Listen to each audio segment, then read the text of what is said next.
Currently aboard Orion, Victor Glover and Christina Cook are the two team members conducting lunar flyby observations, meaning they are using the Nikon cameras to photograph the moon, and their PCD, or the portable computing device, to conduct annotations. They are both recording information that will be downlinked to the science crew, and tomorrow morning the science team will have a conference with the team while the information is so fresh. They'll be speaking with the crew about their observations and their data collection.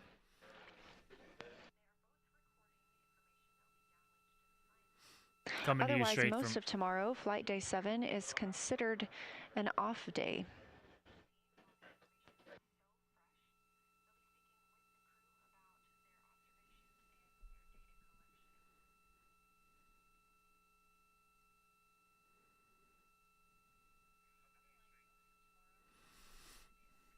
So, I don't think anyone's watching, but we are broadcasting Artemis 2 on Rick's Truthcast, and this is more of a test stream,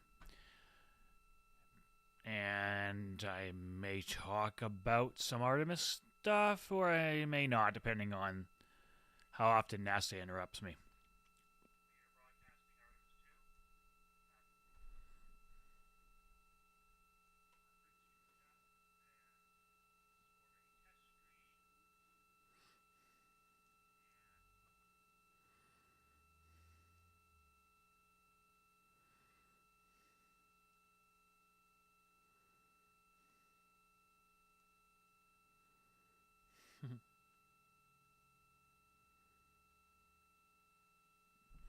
We are on flight day 6 of the Artemis 2 mission, the first time in more than 50 years that humans will observe the moon directly, providing a critical opportunity to practice how lunar science will be conducted during future Artemis missions.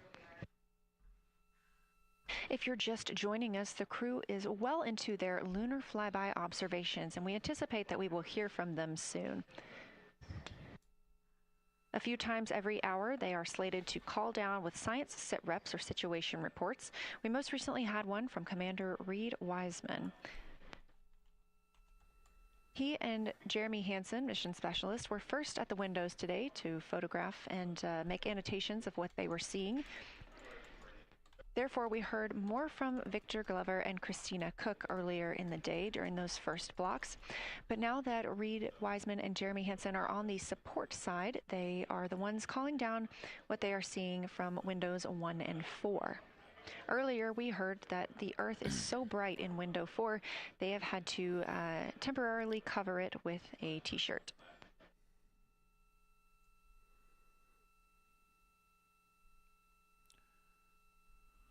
Wow. The Earth is too bright.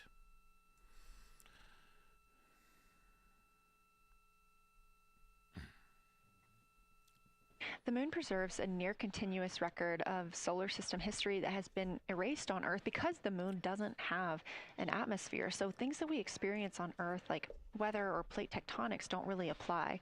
So the lunar surface retains evidence of ancient impacts, volcanism, and solar activity that scientists can study today. And studying the moon helps scientists understand how planets formed and evolved, how the moon influenced our own planet Earth's history, and how the sun shaped conditions across the inner solar system. The moon also serves as a unique platform for studying the broader universe. Artemis science is designed around questions best answered by humans, working alongside robotic systems, combining decades of robotic lunar data with real-time judgment, context, and adaptability that only humans can provide. This mission, Artemis 2, is serving as a proving ground for lunar science operations, which allows NASA to test how science is planned, executed, and supported during a crewed deep space mission ahead of our future Artemis flights. Wow, eh? So, again, I'm Rick at Rick's Truthcast, if you're just joining. So today, around... Integrity, time for a window team position swap. So Victor and Christina, please switch places if you've not.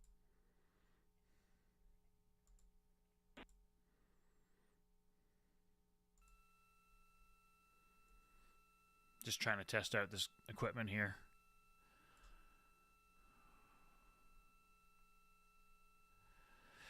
Okay, so we're in the swap right now. They're wrapping up their last comments, and they'll switch over and change guards in the long lens.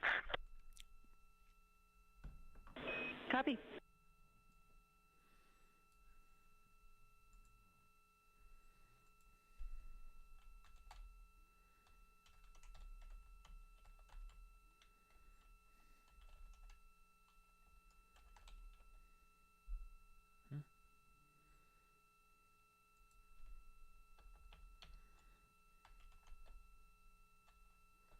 As you heard in that call, it is now time for the team members at the window to swap positions. That means Victor Glover and Christina Cook will be switching roles. One of them has been photographing the moon with a Nikon with an 80 to 400 millimeter zoom lens, while the other was making annotations on their portable computing device. And both are recording audio that the science team will be able to listen to.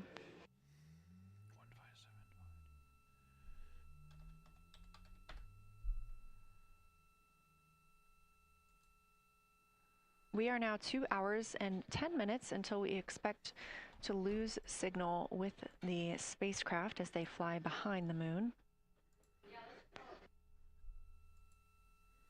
And the next target for the crew is considered a crew choice event. They have the option to focus on any regions or patterns or features that interest them.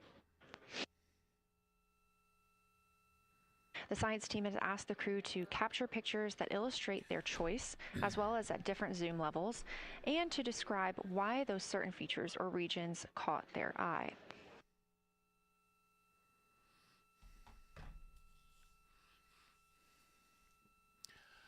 Okay. Those recordings are part of what are being saved on their PCDs, portable computing device, that will be sent to the science team for analysis.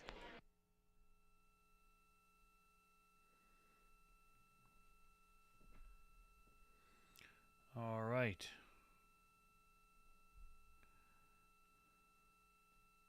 The crew has been allotted 8 minutes for this crew choice event, and it's also a time for a scheduled sit rep or situation report. So we expect to hear them calling down what they are seeing soon.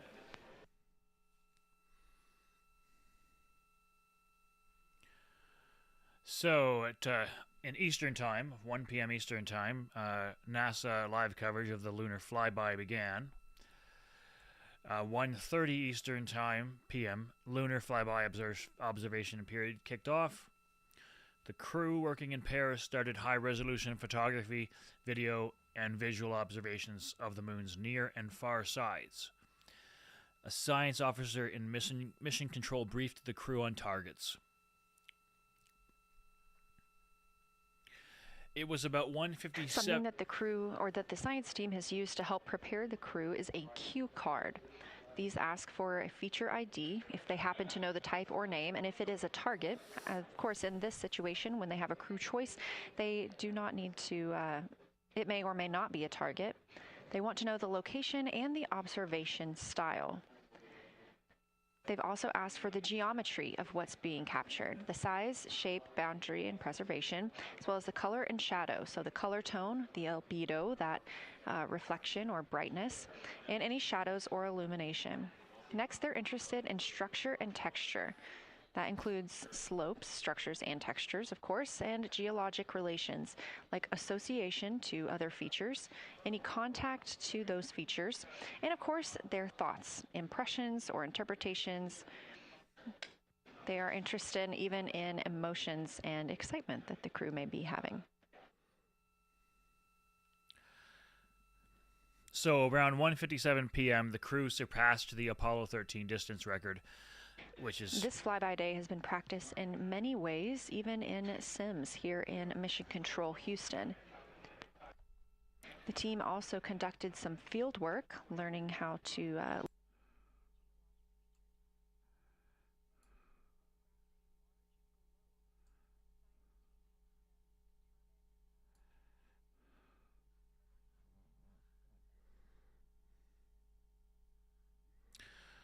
Okay. technical issue. I have two. I'm hearing the NASA audio in my headset even if I disable it from you hearing it. So it's still very distracting. But okay, we'll see if I can read some facts here.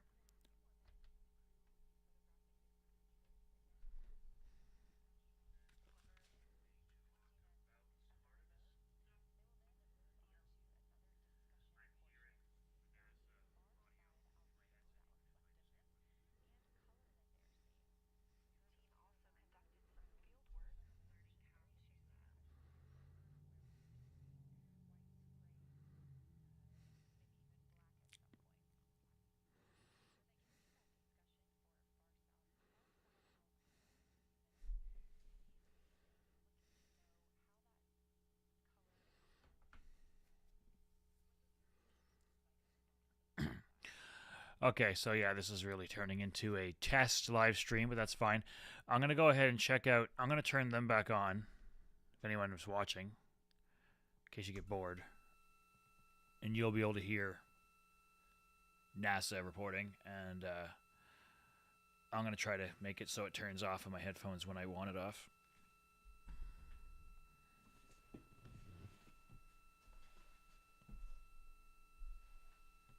On the right side of your screen, the Science Evaluation Room, or SIR, where team members are looking real-time.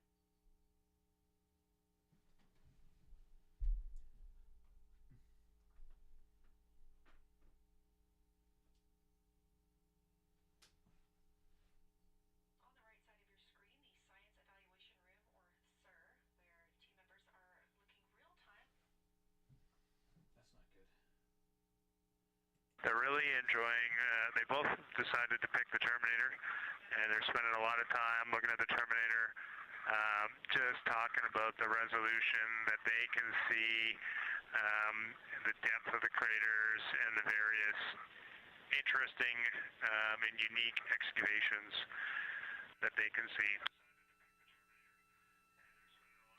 So Victor is on the long lens, and Christina is just looking out the window. And I'm sneaking a peek in T-shirt window. It looks like, I don't have the best angle here, but it looks like Aristarchus is on the limb of the moon now. It's amazing how quickly it changes as we speed around the far side of the moon, stuff that's leaving our field of view. And now we have a lot of the dark side of the moon that, it's missing for us right now, but it would be in view if it was lit at all. Jeremy, Science, thanks for that sit rep. Do have a question. A few times we've heard you and the other crew describe change during the course of your flyby. Would be interested in future descriptions of more verbosity about how it's changing. Thanks for the great sit rep.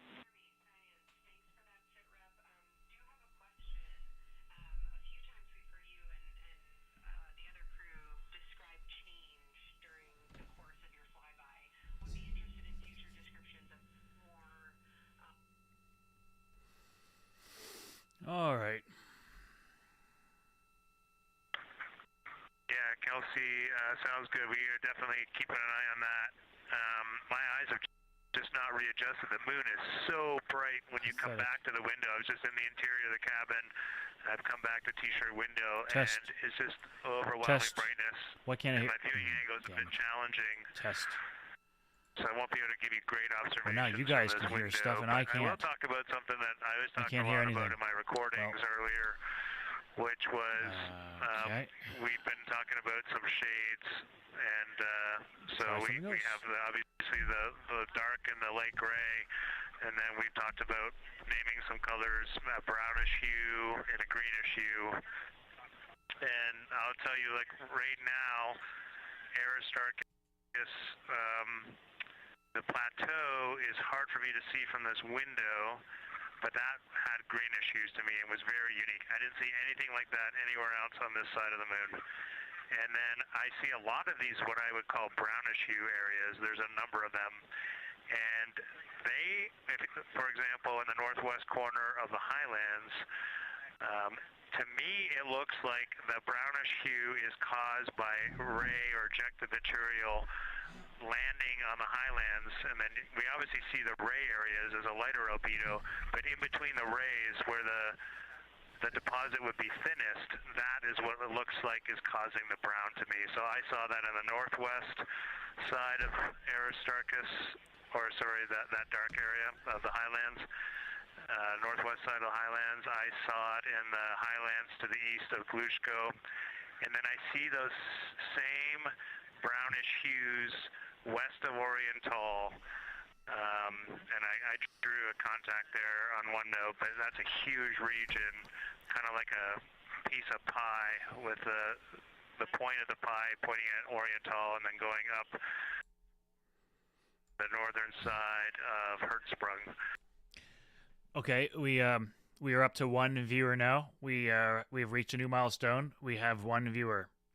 I'd like to thank all of our viewers for tuning in to reaching that milestone with us. That was fantastic, Jeremy. We had heard rumors of the green and brown hues, and so you really read my mind on asking about those. Understand they likely didn't have any contact with each other the way that you described them, but please correct me if I misunderstood that. And then last thing, I'll make the same offer we made to Victor earlier. If it would be helpful for us to verbalize any targets so you can stay at the windows and keep your eyes adjusted to the moon, please let us know. Where'd the moon go? I don't want to see these people. They're called science? That's a little on the nose. If you got something you want us to look at, Kelsey, you can send it on up.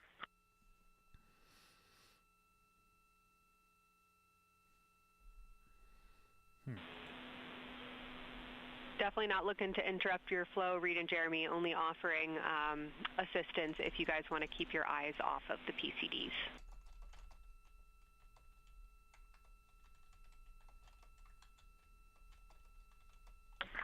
Oh, I see what you're saying. Okay.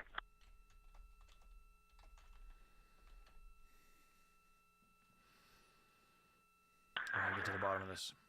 Not really science related, and we definitely learned this at Apollo, but the thing that is just most fascinating, I think, to me and Victor right now is even as rugged as the far side looks, when you look at Oriental and Home, it's rugged, but man, when you look at the Terminator, it is just like impossibly rugged, and it reminds you that the whole far side is that way, and just the Terminator is really bringing out the shadows and the hills and the valleys, and it is just, it's unbelievable. It's like no surface of the Terminator is not marked by meteor impact, and it's just, it is very impressive to look at that, and you realize that that is true across the whole far side. You just can't see it due to sun illumination right now.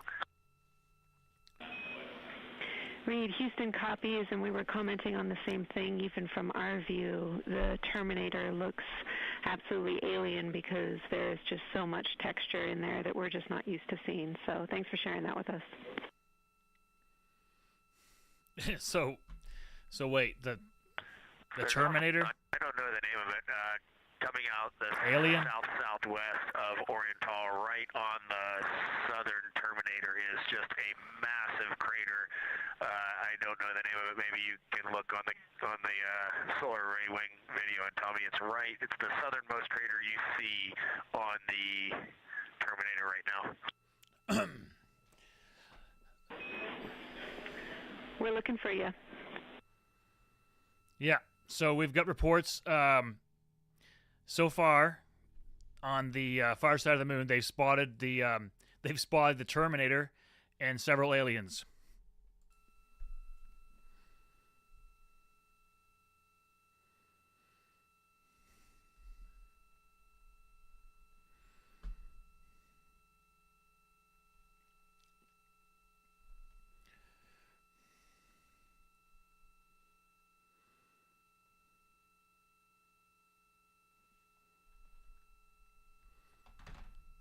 We've reached 3 viewers. We now have 3 viewers.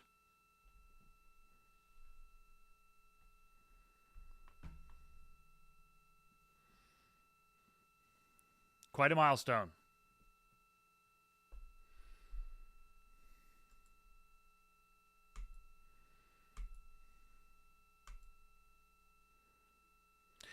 So you would only be able to hear this if one of you three are watching with headphones. There's a high-pitched beep, and I thought it was myself.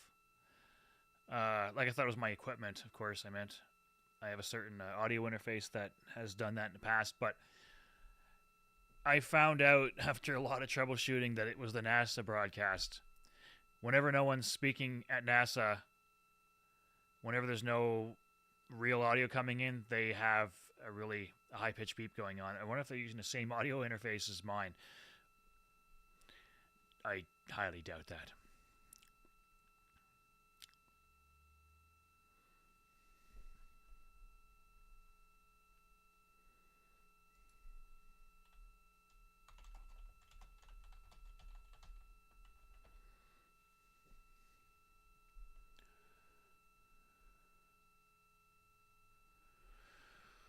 Yep. Okay. Here we go. We're loving that picture. Thanks for showing us. And Reed, as an answer to your last question, we believe that that is Chebyshev crater. And the sir agrees with that. Chevy Chase crater? They named a crater after Chevy Chase? I don't see the Terminator. Why can't they show us the Terminator? Okay, that picture I was just showing you is an 8X iPhone out the docking hatch for the high grazing angle. It's just amazing. We love it. Thank you.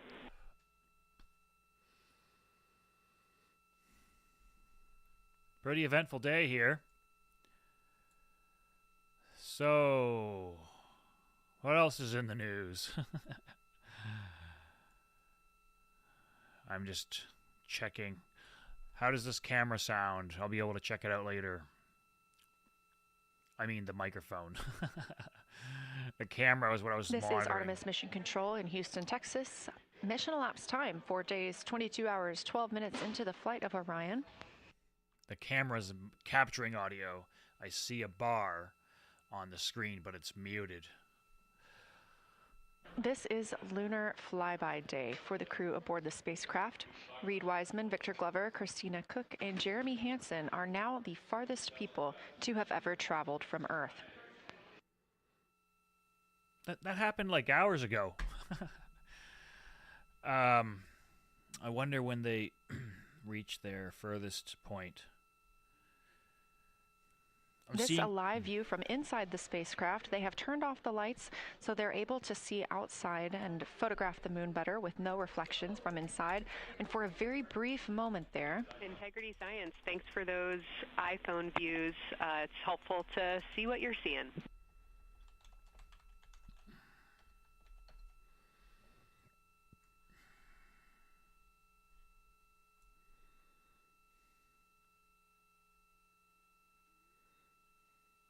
We very briefly saw NASA astronaut Reed Wiseman showing a picture he took on his phone of the moon. We do expect to get all of the photos that the crew is taking today, and we cannot wait to share some of those with you. But pretty cool in the meantime, just to see one quick shot from what the crew is seeing. And this view from outside the spacecraft on Orion's solar array wing. Orion is now 6,643 miles away from the moon and continuing to grow closer. Again, their closest approach will be about 4,066 miles. Damn Americans. This comparison is if you held a basketball at arm's length. That's about what it would look like to the Artemis II crew at their closest approach. Damn Americans, gonna refer to miles and basketballs. If I was holding a hockey puck, so the moon would look like it's about this close, I'm thinking about this close. The basketball is gonna be arm's length, so that'd be like a hockey puck being about here. 3 inches from your face. A hockey puck, that's how close the moon will be. And a bunch of kilometers, I don't even know. I just asked NASA, or no, I asked Grok AI, what time will Artemis 2 reach its furthest distance from Earth? And it said Artemis 2 reached its furthest distance from Earth 252,000 miles, 406,000 kilometers on Monday, April 6th at around 7:07 p.m. Eastern Time. So I said to Grok, but 7:07 p.m. Eastern Time hasn't occurred yet. You're right. As of now, early evening on April 6th, blah, blah, blah, has not arrived yet. According to the latest NASA timelines and mission updates, Artemis 2 is scheduled to reach its maximum distance from Earth. Well, that's better. Tell me the future events in future time frames. Showing at the very top, a camera coming from Orion, continuing their flyby of the moon. We have 3 more flyby observation blocks after the completion of this one. Down in the bottom left of your screen, that's the SIR, the Science Evaluation Room, where team members are continuing to work through all of the targets that the crew is photographing today, and they've helped identify some of the craters and some of the other items that the crew has seen on the moon's surface. Down on the right is Artemis Mission Control here in Houston. Those 2 rooms down at the bottom are just down the hall from each other.